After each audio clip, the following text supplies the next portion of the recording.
Hi, this is me, Shivani Bharti Singh. Currently, I am an MBBS intern and posted in Obs and Gynae department. तो आज हमारे department में seminar था और उसकी topic थी वीनस थ्रोम्बो इम्बोलिज्म। तो ये दो टाइप के होते हैं, एक होता है डीप वेन थ्रोम्बोसिस और दूसरा होता है पल्मोनरी इम्बोलिज्म।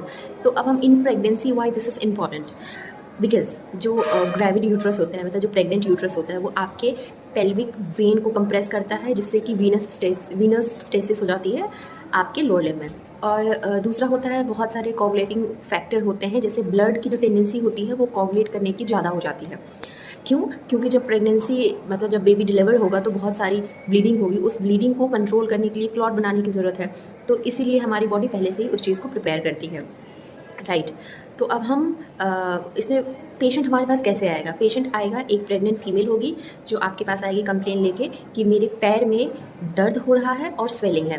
मैंने ये कुछ पॉइंट नोट किया था, ठीक है, तो मैं उसको देख के बताऊंगी ताकि मैं कुछ गलत ना बोल दूँ, राइट। तो उसमें था, और पेन कैसा हुआ? क्रैम्पिंग, मरोड़ वाले पेन होंगे, ठीक। अब मैं बताती हूँ, यहाँ पर मैंने लिखा था ये वीनस थ्रोम्बोएम्बोलिज्म क्यों हो जाता है। It is due to clot formation in venous circulation, और प्रेगनेंसी में थ्रोम्बोटिक रिस्क बढ़ जाते हैं।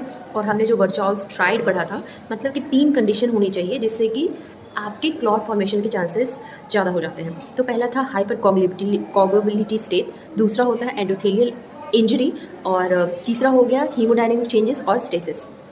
सो ऐसा क्यों होता है? It is due to increased clotting factors and decrease in fibrinolysis. और फिर मैंने लिखा था venous stasis occurs due to uterine compression on the blood vessels. Actually मैंने जो ये नोट्स लिखे हैं उसमें कुछ छूट गया था, बट यस। सिम्टम्स क्या था? क्रैम्पिंग पेन के साथ आएगा, पेन एंड स्वेलिंग।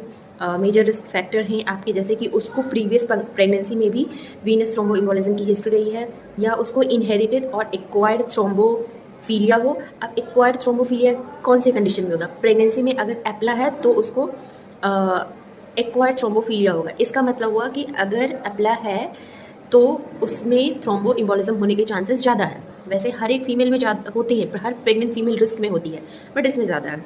ओबेसिटी, अगर 30 से ज़्यादा हो तो BMI आपका 30 या 30 से ज़्यादा हो तो उसके चांसेस होंगे। या मैटरनल एज अबव 35 ईयर्स, या फिर इमोबिलिटी और प्रोलॉन्ग ट्रैवल। अब हम प्रोलॉन्ग ट्रैवल का बोलेंगे, अगर ये जो भी ट्रैवल करने का ड्यूरेशन है वो मोर देन 4 आवर्स है, मतलब कंटिन्यूसली आप बैठे हो तो ब्लड जम जाता है, ठीक है। वीनस स्टेसिस होगा, ब्लड की रुकावट होगी जिससे कि क्लॉटिंग शुरू हो जाएगी, इसलिए हम लोग कहते हैं ना हाथ पैर चलाते रहो। एडिशनल रिस्क फैक्टर क्या हो गया? Hospital admission. ऑब्वियसली अगर किसी भी वजह से हॉस्पिटल में आप एडमिट हुए हो तो आप बेड रेस्ट पे रहोगे, आप चलोगे फिरोगे कम, तो उसमें भी आपकी मतलब ब्लड रुकी रहेगी।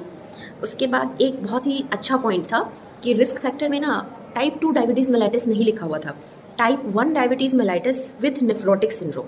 तो इसमें मैम ने बहुत अच्छा रीज़न दिया था कि वाई नॉट, क्वेश्चन पूछा था why not type 2, why only type 1? Because type 2 जो होता है वो लेट ऑनसेट होता है और उसमें नेफ्रोटिक सिम्टम्स आने में बहुत टाइम लग जाएगा, और उतने टाइम में तो कोई प्रेग्नेंट होगी नहीं। तो जो प्रेगनेंसी का एज ग्रुप होता है उसमें आपको टाइप 1 दिखेगा। वाई? बिकॉज टाइप 1 जो होता है वो अर्ली ऑनसेट होता है और उसमें लेट स्टेज में आपका नेफ्रोटिक सिंड्रोम आ जाता है, नेफ्रोटिक सिम्टम्स, इसीलिए टाइप 1 डायबिटीज़ मेलाइटिस। और correct me if I am wrong, वैसे I think I am right, मैंने जितना लिखा है।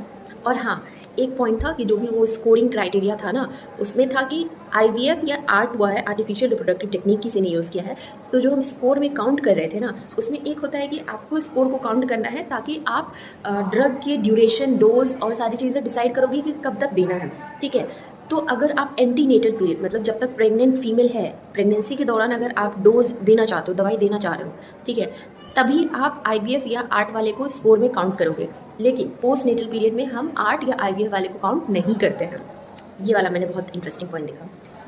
और थ्रोम्बोफिलिक डिफेक्ट हो गया, उसमें भी देखेंगे।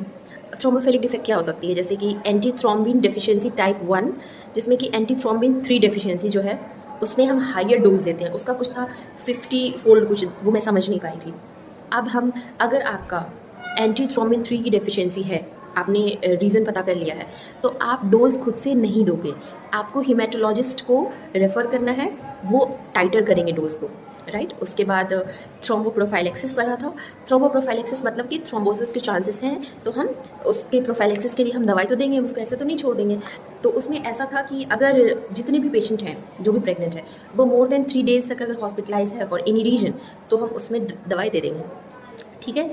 रिस्क फैक्टर जो है वो आपको स्कोर था, उसमें मुझे याद नहीं, उसका टेबल है, बहुत चीज़ें थी जो I was not able to grab. So अगर स्कोर बस देखा था, अगर स्कोर 1 है तो उसमें हम उसको अर्ली मोबिलाइजेशन करा दे रहे थे और डिहाइड्रेशन को अवॉइड करेंगे, मतलब उसको बोलेंगे अच्छे से पानी पीते रहो, और अगर हमको डिहाइड्रेशन का कुछ साइन दिख रहा है और मतलब हमारे पास है तो हम उसको फ्लूइड भी चढ़ा सकते हैं, फ्लूइड थेरेपी भी दे सकते हैं।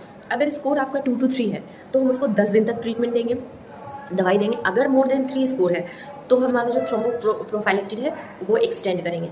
और मैं एक चीज़ मैंने नोटिस करा है, जितना भी आप पढ़ते हो, तो प्रेगनेंसी के टाइम जो भी चेंजेस होते हैं हमारी बॉडी में, वो परप्यूरियम एक स्टेज होता है जो आपकी डिलीवरी के 6 वीक बाद तक हम उसको काउंट करते हैं। ये जो डिलीवरी के 6 वीक के बाद का फेज़ होता है, उसमें क्या होता है ना, हमारी बॉडी जो भी चेंज हुई थी प्रेगनेंसी के लिए, मतलब बॉडी में मल्टीपल चेंजेस होते हैं ताकि हमारी बॉडी एक बेबी को संभाल पाए और उसको ग्रो कर पाए, उसको अच्छा इन्वायरमेंट दे, डिलीवरी में जो भी स्ट्रेस होगा उसको झेल पाए।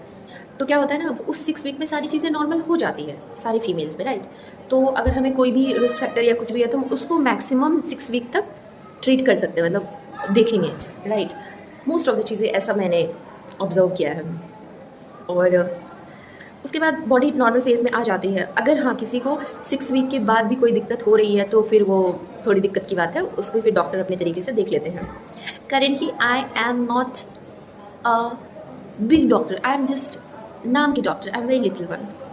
सो अगर वेरी हाई रिस्क है तो हम उसमें देंगे high dose of low molecular weight heparin. और अगर क्या था, प्रीवियस आपका पास्ट हिस्ट्री रहा है थ्रोम्बो एम्बोलिज्म का, मतलब वेरी हाई रिस्क वाला कब मानेंगे कि ये वेरी हाई रिस्क है, तो अगर उसको previous history of thrombo embolism है, या उसमें एंटी थ्रोम्बिन 3 की डेफिशिएंसी है, या अपला विथ प्रीवियस थ्रोम्बो एम्बोलिज्म है। तो आज मेरे सेमिनार का इतना ही ज्ञान है जो मैंने समझा था। So I summarise this and I want to share this, I will share this video organically, और इसको मैंने एक गो में विदाउट कट रिकॉर्ड करा है। तो अगर कुछ गलत हो यू कैन कमेंट और message me. Let me tell you, I am just a little student, little curious student, too much curious. आता जाता घंटा नहीं है, बस जानने की कोशिश पूरा करती हूँ। Thank you.